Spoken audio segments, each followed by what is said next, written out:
আরেক প্রতিবেশী দেশ নেপাল এই মুহূর্তে অস্থির পরিস্থিতি সৃষ্টি হয়ে রয়েছে। সেখানে একদিকে বাংলাদেশ, তারপর অন্যদিকে দেখতে পাচ্ছি নেপাল। কোথাও কি বাংলাদেশের ধাঁচেই একটা অশান্ত পরিস্থিতি সৃষ্টি হচ্ছে এবারে নেপালে? তবে এই মুহূর্তে দাঁড়িয়ে আরও একটা গুরুত্বপূর্ণ খবর আপনাদেরকে দিয়ে দেব। নেপাল পশ্চিমবঙ্গ বর্ডারে ইন্ডিয়ান আর্মি রেডি। কোথাও কি সিআইএ মাথা গলাচ্ছে এর মধ্যে? আমেরিকার হস্তক্ষেপেই কি নেপালে আজকে ওলি পদত্যাগ করতে বাধ্য হলেন? ভারতের কতটা অশান্তির আশঙ্কা বা এই অশান্তির আজকে ভারতে এসে পড়বে? ভারতের এই যে চিকেন স্নেক সংলগ্ন জায়গা, সেটাই কি আসল টার্গেট? বারে বারে কেন আমেরিকা, কখনো বাংলাদেশ কখনো নেপাল, ভারতের পূর্ব দিকটা ঘেরার চেষ্টা করছে? এর পেছনে আসল উদ্দেশ্যটা কি? আন্তর্জাতিক সম্পর্ক বিশেষজ্ঞ শুভাশিস ব্যানার্জি রয়েছেন আমাদের সঙ্গে স্টুডিওতে। আপনাকে স্বাগত জানাই আজ তাক বাংলায়। আমি জানতে চাইবো আপনার কাছে, যে চিকেন স্নেকে ইতিমধ্যেই ইন্ডিয়ান আর্মি মোতায়েন করা রয়েছে, ভারতের তরফ থেকে ভারত কতটা প্রস্তুতি নিয়েছে এই পরিস্থিতি মোকাবিলা করার জন্য? দেখুন, প্রথম কথাটা হচ্ছে প্রস্তুতি বলতে কিসের জন্য নেপাল আমাদের অ্যাটাক করবে, মানে কিসের প্রস্তুতি, কেন প্রস্তুতি? মিলিটারি মুভমেন্টটা হতে পারে ইন্ডিয়ার সভারেন সিকিউরিটির জন্যে, বাট সেখানে অ্যাটাকটা কে করবে? নেপালি আর্মি অ্যাটাক করবে ভারতে, এরকম তো ঘটনা হবে বলে আমার মনে হয় না। তাহলে অ্যাটাকটা কোথা থেকে আসবে? পয়েন্টটা সেটা না। যেটা হতে পারে সেটা হচ্ছে পোরাস ইন্টারভেনশন, মানে মানুষজন বর্ডার লাইন ক্রস করে ভারতে ঢোকার চেষ্টা করতে পারে।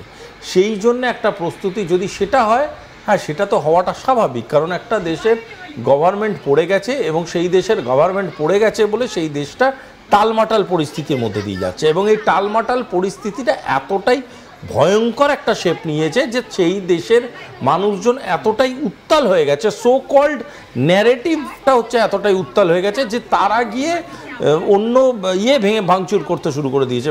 প্রধানমন্ত্রীর ঘর ভাঙচুর করছে, তাদের পার্লামেন্ট ভাঙচুর করছে। সো সেই জিনিসটা আমার কাছে প্রচণ্ড রকম একটা ডাউটফুল একটা সিনারিও বলে মনে হচ্ছে, কারণ এখানে আমার একবারও মনে হচ্ছে না যে মিলিটারি কোনো থ্রেট এই মুহূর্তে আছে অ্যাপার্ট ফ্রম পোরাস বর্ডার। এই মুহূর্তে দাঁড়িয়ে যে আপডেট আমরা পাচ্ছি, একটু জানাতে চাইবো আপনাদেরকে যে ইতিমধ্যে আর্মি টেক ওভার করে নিয়েছে। কেপি শর্মা ওলি তিনি পদত্যাগ করেছেন, সেই পদত্যাগপত্র আপনাদের দেখিয়েছি। এবার আর্মি টেক ওভার করেছে। কি বলা হয়েছে আর্মির তরফ থেকে, সেই চিঠি এবার আপনাদেরকে দেখাচ্ছি। আজ তাক বাংলার হাতে এক্সক্লুসিভলি আর্মির তরফ থেকে সেই চিঠি, এবং এআই এর মাধ্যমে আমরা ট্রান্সলেট করেছি নেপালি ভাষায় লেখা আর্মির সেই চিঠি, যেটা আমরা এআই এর মাধ্যমে ট্রান্সলেট করেছি। সেখানে শব্দ প্রয়োগে একটু এদিক ওদিক হতে পারে, তাও যতটা আমরা বুঝতে পারছি গতকাল থেকে কাঠমান্ডু সহ দেশের বিভিন্ন স্থানে যে বিক্ষোভ চলছে তাতে ব্যাপক প্রাণহানি ঘটেছে। প্রাণ হারানো ব্যক্তিদের প্রতি আমরা আন্তরিক সমবেদনা জানাচ্ছি এবং সংশ্লিষ্ট পরিবারের প্রতি গভীর সমবেদনা জানাচ্ছি। মাননীয় প্রধানমন্ত্রীর পদত্যাগপত্র গৃহীত হওয়ায় এই সংকটময় পরিস্থিতিতে আরও প্রাণহানি রোধে সকল নাগরিককে সংযম প্রদর্শনের জন্য আমরা আন্তরিকভাবে আহ্বান জানাচ্ছি। রাজনৈতিক সংলাপের মাধ্যমে যত তাড়াতাড়ি সম্ভব সমস্যার শান্তিপূর্ণ সমাধান খুঁজে বের করার জন্য আমরা সংশ্লিষ্ট সকলের কাছে আন্তরিকভাবে আবেদন জানাচ্ছি। এবং সেখানে কার কার সই রয়েছে আপনাদেরকে এক এক করে বলি।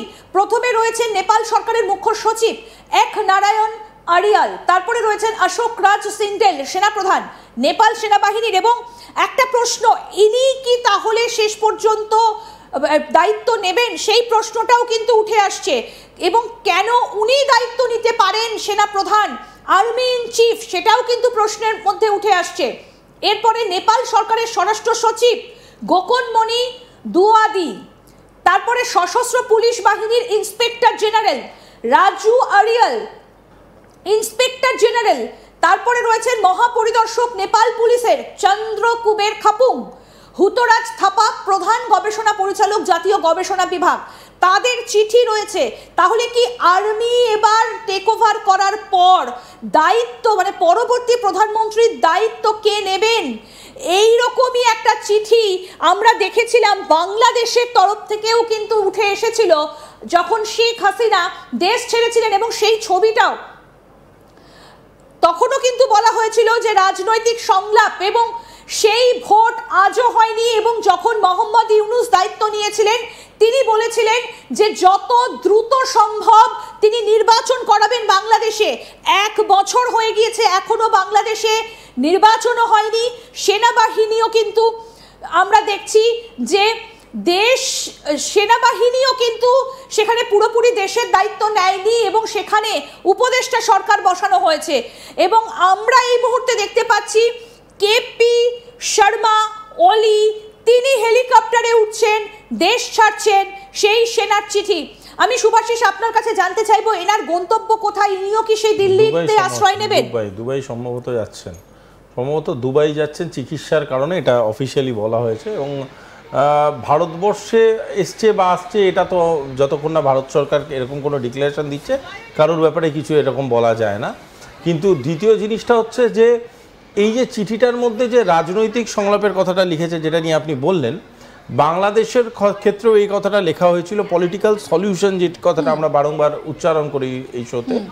পয়েন্টটা হচ্ছে এই পলিটিক্যাল সলিউশনটা পেতে গেলে সবার আগে যেটা জানতে হবে সেটা হচ্ছে বাংলাদেশের সেনা যেভাবে সিনারিওটা ট্যাকেল করেছিল, নেপালি সেনা কি সেইভাবেই ট্যাকেল করছেন? নেপালি সেনা টেক ওভার করছে তো সেনা, পরিষ্কার বলে দিয়েছে। এক্স্যাক্টলি, এই সেন্স অফ টেক ওভারটা যেটা আসছে, এটা কিন্তু বলতে পারেন এই টালমাটাল পরিস্থিতিটা একটা পজিটিভ ইঙ্গিত।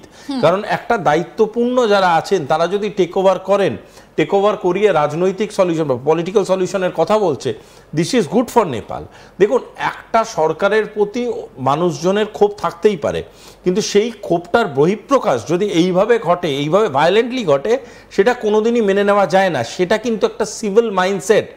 যদিও আমার ব্যক্তিগতভাবে অন্য কিছু মনে হলেও হতে পারে, কারণ আমার বারংবার মনে হয়েছে এটা উদ্দেশ্যপ্রণোদিত। কিন্তু একটা আইরনি যে নেপাল আর্মিকে কিন্তু ইন্ডিয়ান আর্মি ট্রেন করে। অ্যাবসলিউটলি, শুধু ট্রেন করে না, দুজনের মধ্যে কিন্তু প্রচুর অসমোসিস আছে। অসমোসিস মানে দুজনের মিলিতভাবে ট্রেনিং, দুজনের মিলিতভাবে নানান রকম প্রশিক্ষণ, সেইগুলো আছে। যদি তারা সেই ডিসিপ্লিনগুলো at the time of crisis, কারণ ক্রাইসিস ম্যানেজমেন্ট আর্মির একটা মানে খুব জরুরি পড়াশুনো, সেই ক্রাইসিস ম্যানেজমেন্টে তাদের যে ট্রেনিংটা আছে সেটা যদি আজকের ডেটে তারা অ্যাপ্লাই করে, আমি বলবো সেটা নেপালের জন্য মঙ্গলকর। কারণ এই ধরনের কথাবার্তা বলা আর এই ধরনের কথাবার্তা during the practice of crisis করা দুটো আলাদা জিনিস। যদি এই কথাগুলো যেগুলো বলেছে সেটা যদি আক্ষরিক অর্থে তারা প্রমাণ করে তাদের কাজের মধ্যে দিয়ে, কিন্তু আমরা যেটা নিয়ে আলোচনা শুরু করেছিলাম যে তাহলে কি এই যে চিকেন স্নেকটা তো এখন অনেকটা উন্মুক্ত হয়ে গেল, সেখানে এই যে পানি ট্যাঙ্কি যে জায়গাটা চিকেন স্নেকের খুব কাছে একেবারে কান ঘেঁষে, সেখানে ইন্ডিয়ান আর্মি ইতিমধ্যেই পোস্টিং হয়ে গিয়েছে, তাহলে কি এবার চিকেন স্নেকে সমস্যা হতে পারে?